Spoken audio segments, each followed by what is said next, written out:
పితా పుత్ర పవిత్రాత్మ నామమున ఆమెన్. పునీత అన్నమ్మ గారి జ్ఞానవాణి దైవ ప్రజలకు శుభోదయము. మరియు జేసునాథుని హృదయం యొక్క మాసమునకు స్వాగతం.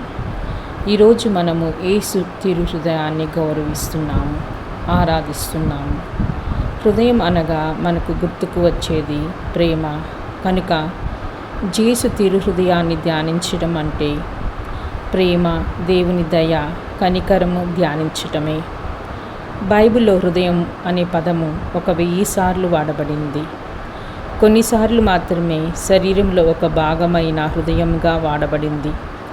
మిగతా అన్నిసార్లు కూడా హృదయం అనేది ప్రత్యేకమైన అర్థాలతో వాడబడింది. హృదయం అనగా సంపూర్ణ వ్యక్తిత్వాన్ని, అంతరంగాన్ని సూచించే విధముగా వాడబడింది. దేవుడు ప్రేమ. ఈ లోకంలో జన్మించిన దేవుని ప్రేమయే యేసుక్రీస్తు ప్రభువు. దేవుని హృదయాన్ని అనగా దేవుని ప్రేమను, దేవుని దయను యేసు ఈ లోకంలో మనకు చూపించాడు. యోహాను సువార్త 1వ అధ్యాయము 18వ వచనంలో ఈ విధముగా చూస్తున్నాము. ఎవడును దేవుడు చూడలేదు, తండ్రి వక్షస్థలంలో ఉన్న జనితైక కుమారుడైన దేవుడే ఆయనను తెలియపరిచాడు. అదేవిధముగా మన తిరు హృదయము గురించి యోహాను సువార్త 19వ అధ్యాయము 34వ వచనంలో కనులకు కట్టినట్టుగా చూడవచ్చు. సైనికులలో ఒకడు ఆయన ప్రక్కన ఒకడు బల్యముతో పొడిచెను, వెంటనే రక్తము నీరు స్రవించెను. ప్రియ సహోదరి సహోదరులారా, ఇది దేవుని ప్రేమకు గొప్ప నిదర్శనము. క్రీస్తు మన రక్షణ కోసము తన్ను తాను అర్పించుకున్నాడు. ఆయన ప్రేమ, దయ, కనికరము ఏ విధముగా మనపై కృమ్మరింపబడినదో క్షుణ్ణముగా తెలియచున్నది. యేసు హృదయము కనికరం గల హృదయము.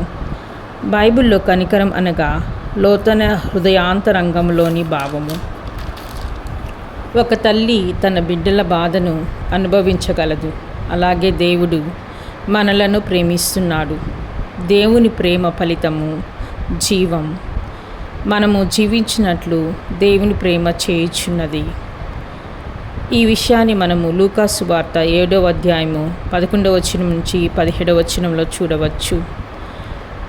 నాయనుల వితంతువు ఏకైక కుమారుడు మరణించినప్పుడు ఆ తల్లిని చూచి యేసు కనికరించి, ఏడవద్దమ్మా అని ఆ తల్లిని ఓదార్చి మరణించిన ఆ బిడ్డను జీవంతో లేపాడు. కనుక దేవుని హృదయము కనికరం గలది. కనికరం గల దేవుని హృదయము మనలను ఒక తల్లి వలె ప్రేమిస్తుంది. ఆ ప్రేమ ఫలితమై మనము ఈనాడు జీవించుచున్నాము.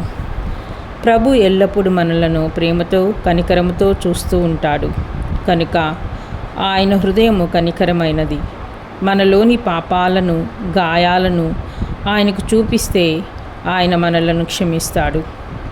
మన పాపాల వల్ల ఆయన హృదయము గాయపరచబడినది. క్రీస్తు ప్రభువు మానవ హృదయముతో మనలను ప్రేమించాడు, మనలను రక్షించాడు. అందుకే ఆయన హృదయము ప్రేమకు గుర్తుగా, సంకేతంగా నిలిచింది. మనపై దేవుని ప్రేమ ఎంత గొప్పది అంటే ఆయన మనలను తన పవిత్ర ప్రజలుగా, సొంత ప్రజలుగా ఎన్నుకున్నారు.